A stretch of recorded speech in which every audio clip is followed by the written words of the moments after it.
Message du mouvement des femmes et filles pour la paix et la sécurité au Burundi en son 29 mars 2020 sur le Covid-19. Le mouvement des femmes et filles pour la paix et la sécurité au Burundi a pris connaissance de l'annonce faite au public par le ministère de la Santé publique et de la lutte contre le sida de la République du Burundi, indiquant que les tests effectués sur les cas suspectés de coronavirus, tels que révélés par l'hôpital Kira, ont été négatifs. C'est une bonne nouvelle, pour autant que cela soit conforme à la vérité. Nous ne pourrions que nous en réjouir, mais jusque quand et avec quelle certitude? Pendant que le monde entier est déstabilisé et perturbé par la grave crise causée par ce virus, le gouvernement du Burundi se veut rassurant et affirme haut et fort que jusqu'ici, il n'y a aucun cas avéré de coronavirus. Il refuse donc d'alerter la population, de la sensibiliser à la vigilance en famille et dans la communauté pour ne pas lui faire peur. En même temps, on ferme les frontières et on décide de mettre en quarantaine tous ceux qui rentrent de l'étranger.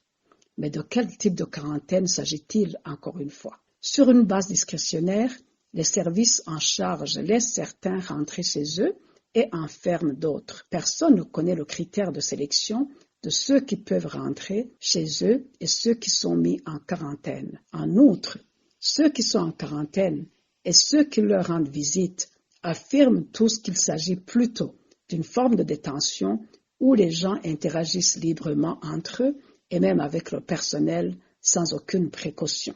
Aucune mesure de prévention ou de protection n'est appliquée dans ces lieux de quarantaine. C'est irresponsable, car ce genre de décision peut contribuer à la propagation de la maladie.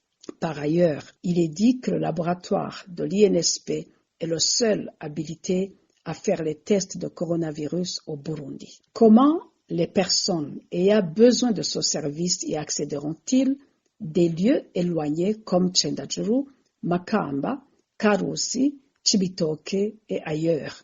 Quel mode de transport utiliseront-ils sans mettre en danger la population sur leur passage? Combien de temps leur faudra-t-il pour accéder à ce service dont le besoin peut être très urgent? Nos dirigeants savent-ils vraiment que le coronavirus tue et que malheureusement, il ne se limite pas au seul malade initial, mais se propage comme un feu de brousse aux personnes en contact avec le malade ou porteurs du virus, même sans symptômes? Est-ce que le gouvernement burundais a mobilisé les moyens nécessaires pour protéger les professionnels de santé qui sont à l'avant-garde pour la protection sanitaire de notre peuple, mais constituent aussi le groupe le plus à risque d'attirer l'infection au coronavirus si les équipements de protection appropriés ne sont pas disponibilisés? Comment le ministre de la Santé publique et de la lutte contre le sida peut-il prendre cette si lourde responsabilité d'être le seul à décider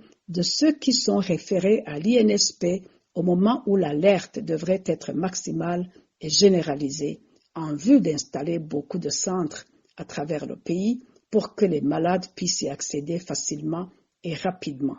Chers frères et sœurs burundais et burundaises, réveillons-nous, l'heure est grave. Ne soyons pas dupes. La crise n'a peut-être pas encore atteint des allures indéniables, ce qui est une très bonne chose en soi, mais cela ne saurait tarder si nous continuons à nier et à minimiser le danger. Les pertes sont trop lourdes dans le monde pour ne pas interpeller tout être humain responsable qui vit sur la planète Terre. Prenons-nous en charge. Veillons aux mesures de propreté partagées partout dans le monde. Évitons autant que possible les lieux de rassemblement, surtout là où notre présence n'est pas indispensable. Notre survie en dépend. Prenons garde aux problèmes de santé habituellement gérables, mais qui se révèlent être aujourd'hui les symptômes de Covid-19, à savoir la grippe, le rhume, la toux, la fièvre, etc. Sensibilisons nos enfants et tous nos proches, encourageons-les à la vigilance. Une fois entrés, le coronavirus ne sort pas sans avoir fait des ravages. Comme le disait il y a quelques jours le directeur général de l'OMS, l'Afrique ne sera sauvée que par la capacité d'anticipation et la réaction énergique des gouvernants, la discipline des populations est la responsabilité de chaque citoyen. Ce message est on ne peut plus complet et pertinent pour le Burundi et les Burundais. Nous lançons un appel vibrant aux dirigeants du Burundi pour qu'ils réalisent la lourdeur de leurs responsabilités. Le peuple a besoin d'être conscientisé, responsabilisé et protégé. Mission qui incombe au premier plan aux dirigeants de tout pays. Nous ne cacherons pas longtemps la fumée si la maison brûle. Assumez vos responsabilités. Prenez les mesures qui s'imposent avant qu'il ne soit trop tard. Les élections en vue ne sauraient être un blocage à la protection de la population. Montrez à ce peuple que vous vous souciez de sa survie et de sa sécurité et leur vote vous sera garanti. Peuple burundais, il s'agit de votre vie. On ne la vit qu'une fois. N'attendez pas d'être emporté par un ouragan qui pourrait passer sur vous sans dégâts si vous faites tout ce qu'il faut chez vous et dans votre entourage. Le mouvement des femmes et filles pour la paix et la sécurité au Burundi vous lance un appel à la vigilance et à plus de réalisme. Ne nous leurrons pas. Femmes, filles et jeunes, nous craignons pour vous car vous êtes nombreux et partout. Mais nous avons aussi pleine confiance que si vous prenez à cœur ce problème et que vous faites tout ce que vous pouvez là où vous êtes, le Burundi sera sauvé. En ce qui nous concerne, nous nous engageons à rester à vos côtés. Nous continuerons de vous lancer des messages, de vous sensibiliser et de vous alerter. L'avenir de notre patrie en dépend.